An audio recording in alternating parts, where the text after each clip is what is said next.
تاریخی طور پر خانیوال نسبتاً ایک جدید شہر ہے جس کی ابتدائی بنیادیں 1901 سے 1903 کے درمیان برطانوی راج نے رکھی تھیں، اور اس کی وجہ ریلوے جنکشن کی حیثیت سے اس کی اہمیت ہے، جو ایک جانب فیصل آباد اور دوسری جانب لاہور سے رابطے کا ذریعہ بنا۔ ویسے تو اس کی سیدھی سڑکیں ظاہر کرتی ہیں کہ یہ انگریزوں کا منصوبہ بند شہر ہے، لیکن حقیقت یہ ہے کہ خانیوال اس سے پہلے بھی آباد تھا۔ ویسے تو کھگے، ہراج اور گجر یہاں کے طاقتور قبائل ہیں، لیکن ڈاہا قبیلے کو خانیوال کے ابتدائی آباد کار اور بانی تسلیم کیا جاتا ہے، جو 1700 میں اس جگہ منتقل ہوا۔ اس سلسلے میں دو مختلف روایات بیان کی جاتی ہیں۔ پہلی روایت کے مطابق یہ علاقہ ڈاہا خاندان کے جد امجد خان زیادت خان ڈاہا نے آباد کیا تھا۔ زیادت خان حقیقت میں وسطی ہندوستان کی ایک ریاست دروار کا رہنے والا تھا، جو ہجرت کر کے پہلے بہاولپور اور پھر پاک پتن میں آباد ہوا۔ 1820 کی دہائی میں اسے دیوان ساون مل نے اپنے پاس ملازم رکھ لیا اور تلمبا، سبا سلطان پور، کوٹ کمالیہ اور لبنان سے محصولات جمع کرنے کی ذمہ داری سونپی۔ وہ خان کے نام سے مشہور ہوا اور یوں اس علاقے کو خانے والا کا نام دیا گیا۔ دوسری روایت میں بتایا گیا ہے کہ ٹکے خان ڈاہا کی 34ویں پشت میں سنگھار خان ڈاہا پیدا ہوا، جس نے حضرت بہاؤالدین ذکریہ ملتانی کے دست حق پرست پر اسلام قبول کر کے پہلے مسلمان ڈاہا کا اعزاز حاصل کیا۔ یہی سنگھار خان ڈاہا 1700 میں پاک پتن سے یہاں منتقل ہوا اور اسی کی مناسبت سے اس علاقے کو خانے والا کہا جانے لگا۔ کہتے ہیں کہ اس نے یہاں ایک قلعہ نما محل بھی تعمیر کرایا۔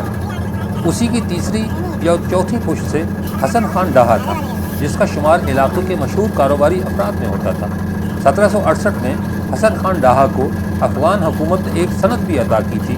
تب سے ڈاہا خانیوال کے حکمران اور مقامی، صوبائی اور قومی حکومتوں کا حصہ ہے۔ خانیوال ریلوے اسٹیشن 1860 میں تعمیر ہوا۔ اہمیت اور متوقع مصروفیت کی وجہ سے اس کے 8 پلیٹ فارم بنائے گئے۔ 1901 میں خانیوال تحصیل کبیروالا کا حصہ تھا اور اس کا نام خانے والا ہی تھا۔ 1911 میں اسے شہر کا درجہ دے کر اس کا نام معمولی تبدیلی کے ساتھ خانیوال کر دیا گیا۔ 1912 سے خانیوال کی ترقی کا دور شروع ہوا۔ شہر میں پلاٹوں کی الاٹمنٹ ہوئی، ریلوے کی جانب سے پہلا ہسپتال تعمیر ہوا۔ 1916 میں اسے تحصیل کا درجہ ملا۔ 1923 میں پہلی برطانوی کاٹن اینڈ جیننگ ایسوسی ایشن فیکٹری نے کام شروع کیا اور خان حبیب خان ڈاہا پنجاب لیجسلیٹو کونسل کے رکن منتخب ہوئے۔ 1926 میں میونسپل لائبریری کا افتتاح ہوا اور سینٹرل کوآپریٹو بینک کی پہلی شاخ کھلی۔ چمن لال کاٹن فیکٹری نے 1928 میں ریلوے کی مدد سے پہلا بجلی گھر تعمیر کیا اور شہر میں 149 پول لیمپ لگائے۔ کہتے ہیں کہ تقسیم سے پہلے کا خانیوال بہت دلچسپ تھا۔ پورے شہر میں 16 بلاک تھے۔ ہر 4 بلاک کے بیچ میں ایک چوک ہوا کرتا تھا، جس میں فیض کے اسباب، کنووں اور عبادت گاہوں کی صورت نظر آتے تھے۔ شہر میں گردواروں، مسجدوں اور مندروں کے ساتھ ساتھ خانیوال کے پہلے کینال آفیسر سر ولیم رابرٹس کا بنایا ہوا گرجا گھر بھی تھا۔ مگر خانیوال کے لوگ خدا تک پہنچنے کے اور طریقے بھی جانتے تھے، تو کبھی کٹیا میں آنے جانے والے جوگی گر کی بات بتا دیتے اور کبھی کلی بازار میں جال کے درخت کے نیچے بیٹھا چپ سائیں کوئی رمز کھول دیتا۔ مسلمانوں کی اکثریت کوہنا خانیوال میں رہا کرتی تھی، مگر نئے شہر میں بھی ان کے گنے چنے گھر موجود تھے۔ موسموں کے ہیر پھیر میں جب بھی بہار آتی تو شہر سے باہر ایک میلہ سجا کرتا، جسے چکروں والا میلہ کہا جاتا تھا۔ پاکستان بنا تو خانیوال بھی اسی غلط فہمی کی لپیٹ میں تھا کہ چند برس گزرنے پر سب ٹھیک ہو جائے گا، کیونکہ ٹوبہ ٹیک سکھ ساتھ ہی تھا۔ مگر ایسا ہو نہ سکا اور نہ چاہتے ہوئے بھی ہندوؤں اور سکھوں کو یہاں سے جانا پڑا۔ کہتے ہیں کہ سب سے پہلے کوٹ بیربل سے لوگ جانا شروع ہوئے اور پھر دیکھتے ہی دیکھتے جسونت نگر اور بھینی سادھو رام بھی ویران ہو گیا۔ سب سے آخر میں کراڑوں کا محلہ خالی ہوا، جس کے بعد مخدوم پور اور خانیوال کے راستے میں ہندوؤں اور سکھوں کے سب گاؤں ایک ایک کر کے بنجر ہو گئے۔ اکثر جانے والے گھروں کی چابیاں تک ساتھ لے گئے کہ کیا خبر رات گئے واپسی ہو تو کون ہمسایوں کو جگائے اور کون چابیاں مانگے۔ مگر جب انہونی کو 10-12 برس گزر گئے تو شہر کے پرانے مکین ایک ایک کر کے آئے اور اپنی مال و متاع اور یادیں ساتھ لے گئے۔ جانے والوں کی طرح سرحد پار سے کچھ آدرشی اور کچھ مہاجر خواب اور مرہم ڈھونڈتے ڈھونڈتے یہاں بھی پہنچے۔